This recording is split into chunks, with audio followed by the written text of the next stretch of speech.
ಇದು ಈ ರೀತಿಯಾದಂತಹ ಕತೆ ಆದ್ರೆ 5 ಕ್ಷೇತ್ರದ ಕತೆ ಆದ್ರೆ ಕಾಂಗ್ರೆಸ್ ನಲ್ಲಿ ಮತ್ತೆ ಶುರುವಾಗುತ್ತಾ ಬೆಳಗಾವಿಯ ಫೈಟ್ ಅನ್ನುವ ಪ್ರಶ್ನೆ ಎದ್ದಿರುವಂತದ್ದು.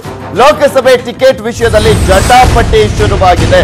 ಬೆಳಗಾವಿಯಿಂದ ದೆಹಲಿಯವರೆಗೂ ಕೂಡ ಬಂದಿದೆ ಬಿಕ್ಕಟ್ಟು. ಒಂದ್ ಕಡೆ 5 ಕ್ಷೇತ್ರದಲ್ಲಿ ಕಾಂಗ್ರೆಸ್ ಮತ್ತು ಜೆಡಿಎಸ್ ನಾಯಕರ ನಡುವೆ ಯಾವ ರೀತಿಯಾದಂತಹ ಸಮನ್ವಯ ಇಲ್ಲವೇ ಇಲ್ವಾ ಅನ್ನೋದನ್ನ ನೋಡ್ತಾ ಇದ್ವಿ. ಆದ್ರೆ ಬೆಳಗಾವಿಯಲ್ಲಿ ಮಾತ್ರ ಡಿಫರೆಂಟು. ಕಾಂಗ್ರೆಸ್ ಮತ್ತು ಕಾಂಗ್ರೆಸ್ನ ಒಳಗಡೆನೆ ಬಿಕ್ಕಟ್ಟಿರುವಂತದ್ದು. ಆ ಬಿಕ್ಕಟ್ಟು ಈಗ ದೆಹಲಿವರೆಗೂ ಕೂಡ ತಲುಪಿದೆ. ಮತ್ತೊಮ್ಮೆ ರಮೇಶ್ ಜಾರಕಿಹೊಳಿ ವರ್ಸಸ್ ಲಕ್ಷ್ಮೀ ಹೆಬ್ಬಾಳ್ಕರ್ ನಡುವೆ ಫೈಟ್ ಶುರುವಾಗಿದೆ.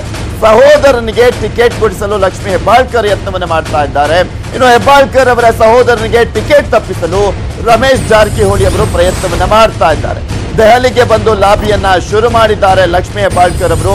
ಮತ್ತು ಒಂದ್ ಕಡೆ ಲಕ್ಷ್ಮೀ ಹೆಬ್ಬಾಳ್ಕರ್ಗೆ ತಿರುಗೇಟನ್ನು ನೀಡಲು ರಮೇಶ್ ಜಾರಕಿಹೊಳಿ ಅವರು ಕೂಡ ರಣತಂತ್ರವನ್ನ ಹೆಣೆದು ಮಹೇಶ್ ಕುಮಟಳ್ಳಿ ಜೊತೆ ದೆಹಲಿಗೆ ಬಂದಿದ್ದಾರೆ. ಸೊ ಹೀಗಾಗಿನೇ ಸಾಕಷ್ಟು ಕುತೂಹಲಕ್ಕೆ ಎಡೆ ಮಾಡಿಕೊಟ್ಟಿದೆ. ಈಗ ಆಲ್ರೆಡಿ ನೋಡಿದ್ವಿ, ಇಲ್ಲಿ ಪ್ರಮುಖವಾಗಿ ಒಂದು ಬ್ಯಾಂಕಿನ ವಿಚಾರಕ್ಕೆ ಸಂಬಂಧಪಟ್ಟಂತೆ ಶುರುವಾದಂತಹ ಜಗಳ ಯಾವ ರೀತಿಯಾಗಿ ತಾರಕಕ್ಕೇರಿತ್ತು ಅಂತ ಈಗ ಮತ್ತೊಮ್ಮೆ ದೆಹಲಿಯ ರಾಜಕಾರಣ, ಕಾಂಗ್ರೆಸ್ನಲ್ಲಿ ಇರುವಂತಹ ಅಸಮಾಧಾನ ಈಗ ದೆಹಲಿಯವರೆಗೂ ಕೂಡ ಹೋಗಿರುವಂತದ್ದು. ಏನಾಗುತ್ತೆ, ಅಕಸ್ಮಾತ್ ಒಬ್ಬರಿಗೆ ಒಪ್ಪಿಸಿದ್ರು ಕೂಡ ಮತ್ತೊಬ್ಬರು ಸಿಡಿದೇಳುವಂತ ಸಾಧ್ಯತೆ ಇದೆ.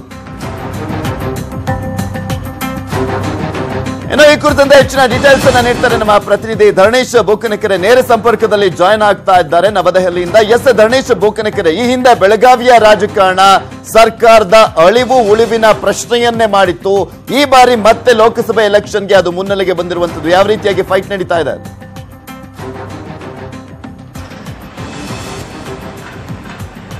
ಬೆಳಗಾವಿಯ PLD ಬ್ಯಾಂಕ್ ವಿಷಯ ಅದೊಂದು ತಾರಕಕ್ಕೆ ಏರಿ ಕಡೆಗೆ ರಾಜ್ಯ ಸರ್ಕಾರವನ್ನೇ ಅಪೋಷಣ ತೆಗೆದುಕೊಂಡ್ಬಿಡುತ್ತೆ ಅನ್ನುವ ಮಟ್ಟವನ್ನ ತಲುಪಿತ್ತು. ಈಗ ಮತ್ತೆ ಬೆಳಗಾವಿಯ ಫೈಟ್ ಅಥವಾ ಬೆಳಗಾವಿಯ ಈ ವಿವಾದ ಮುನ್ನೆಲೆಗೆ ಬರುತ್ತಾ, ಮತ್ತೆ ಕಾಂಗ್ರೆಸ್ನಲ್ಲಿ ತಲ್ಲಣವನ್ನ ಸೃಷ್ಟಿ ಮಾಡುತ್ತಾ ಅನ್ನುವಂತಹ ಸುದ್ದಿಗಳು ಈಗ ಲಭ್ಯ ಆಗ್ತಿದ್ದಾವೆ. ಯಾಕೆಂತಂದ್ರೆ ಬೆಳಗಾವಿಯ ಟಿಕೆಟ್ ಅನ್ನ ಪಡೆಯಲಿಕ್ಕೆ ಅಲ್ಲಿನ ಪ್ರಭಾವಿ ನಾಯಕಿ ಲಕ್ಷ್ಮೀ ಹೆಬ್ಬಾಳ್ಕರ್ ಪ್ರಯತ್ನವನ್ನ ಪಡಿತಿದ್ದಾರೆ. ಅಂದ್ರೆ ಅವರು ತಮ್ಮ ಸಹೋದರ ಚನ್ನರಾಜುಗೆ ಟಿಕೆಟ್ ಅನ್ನ ಕೊಡಿಸ್ಲಿಕ್ಕೆ ಪ್ರಯತ್ನವನ್ನ ಪಡ್ತಿದ್ದಾರೆ. ಈ ಸಂಬಂಧಪಟ್ಟಂತೆ ದೆಹಲಿಗೆ ಬಂದು 3 ದಿನಗಳ ಕಾಲ ದೆಹಲಿಯಲ್ಲೇ ಬಿಟ್ಟು ಇಲ್ಲಿ ಹೈಕಮಾಂಡ್ ನಾಯಕರನ್ನ ಭೇಟಿ ಮಾಡಿ ಸಹೋದರನಿಗೆ ಟಿಕೆಟ್ ಕೊಡಿಸ್ಲಿಕ್ಕೆ ಲಾಬಿಯನ್ನ ಮಾಡಿದ್ರು. ಈಗ ಅವರಿಗೆ ಟಿಕೆಟ್ ಅನ್ನ ತಪ್ಪಿಸ್ಲಿಕ್ಕೆ ಅವರ ವಿರೋಧಿ ಬಣ ಅಂದ್ರೆ ಮಾಜಿ ಸಚಿವ ರಮೇಶ್ ಜಾರಕಿಹೊಳಿ ನೇತೃತ್ವದ ತಂಡ ಪ್ರಯತ್ನವನ್ನ ಮಾಡ್ತಿದೆ.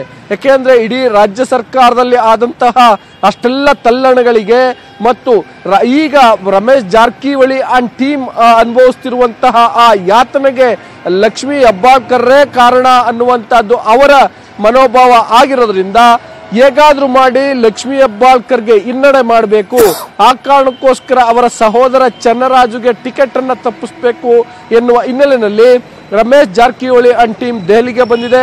ಅವರು ಕೂಡ ಕಾಂಗ್ರೆಸ್ನ ಹಿರಿಯ ನಾಯಕರನ್ನ ಭೇಟಿ ಮಾಡಿ ಯಾವ ಕಾರಣಕ್ಕೂ ಅವರಿಗೆ ಟಿಕೆಟ್ ಅನ್ನ ನೀಡಬಾರ್ದು, ಒಂದೊಮ್ಮೆ ಅವರಿಗೆ ಟಿಕೆಟ್ ಅನ್ನ ನೀಡಿದ್ದೇ ಆದ್ರೆ ನಾವು ಪಕ್ಷದ ಪರವಾಗಿ ಕೆಲಸ ಮಾಡಲ್ಲ ಅನ್ನುವಂತಹ ಪರೋಕ್ಷವಾಗಿ ಧಮಕಿಯನ್ನ ಕೂಡ ಹಾಕಿದ್ದಾರೆ. ಈ ಸಂಬಂಧಪಟ್ಟಂತ ಹೈಕಮಾಂಡ್ ನಿಂದ ಲಕ್ಷ್ಮೀ ಹೆಬ್ಬಾಳ್ಕರ್ಗಾಗ್ಲಿ ಅಥವಾ ರಮೇಶ್ ಜಾರಕಿಹೊಳಿ ಅವರಿಗಾಗ್ಲಿ ಯಾವುದೇ ರೀತಿಯ ಸ್ಪಷ್ಟ ಸಂದೇಶಗಳು ಸಿಕ್ಕಿಲ್ಲ. ಅಂದ್ರೆ ಲಕ್ಷ್ಮೀ ಹೆಬ್ಬಾಳ್ಕರ್ಗೆ ನೀವು ನಿಮ್ಮ ಚನ್ನರಾಜುಗೆ ಟಿಕೆಟ್ ಕೊಡ್ತೀವಿ ಅನ್ನುವಂತ ಆಶ್ವಾಸನೆ ಆಗ್ಲಿ ಅಥವಾ ಅವ್ರಿಗೆ ತಪ್ಪಿಸ್ತೀನಿ ಅನ್ನುವಂತ ಆಶ್ವಾಸನೆ ರಮೇಶ್ ಜಾರಕಿಹೊಳಿ ಅವ್ರಿಗಾಗ್ಲಿ ಸಿಕ್ಕಿಲ್ಲ. ಸೊ ಹಾಗಾಗಿ ಮತ್ತೊಮ್ಮೆ ಬೆಳಗಾವಿಯ ವಿವಾದ ಇನ್ನೊಂದು ಸುತ್ತು ತಾರಕಕ್ಕೇರುವಂತಹ ಸಾಧ್ಯತೆಗಳು ಈಗ ಗೋಚರಿಸ್ತಿದಾವೆ. Prithviraj. Okay, thank you Dharanesh Bookanakere ನಿಮ್ಮೆಲ್ಲ ಡೀಟೇಲ್ಸ್.